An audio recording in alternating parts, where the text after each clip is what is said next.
को हमें तो भी पल किला दे। पंथ है पथरीला पैदल न चलो तुम, पंथ है पथरीला पैदल न चलो तुम, कहीं पाँव में छाला ना पड़ जाए।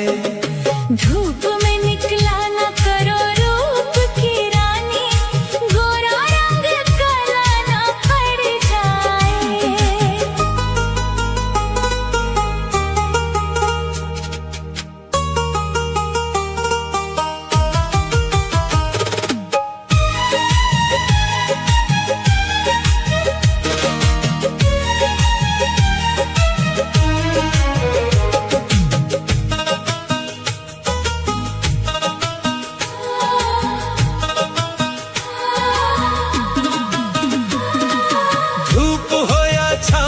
सजन मैं तो आऊंगी, धूप हो या छाँव सजन मैं तो आऊंगी, तुमसे मिलने आग पे भी चल के जाऊंगी।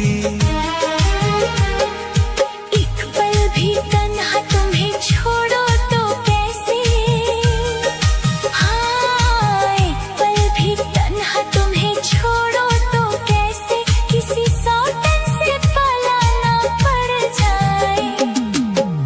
में निकला न करो रूप की रानी, गोरा रंग काला न पड़ जाए।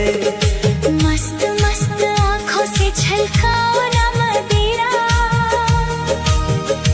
मधुशाला में काला ना पड़ जाए।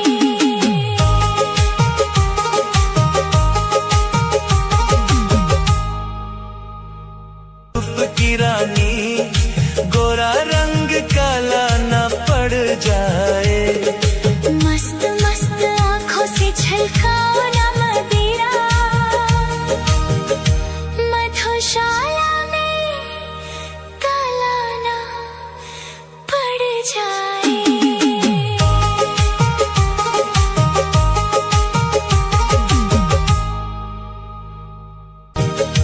मधुशाला काला ना पड़ जाए।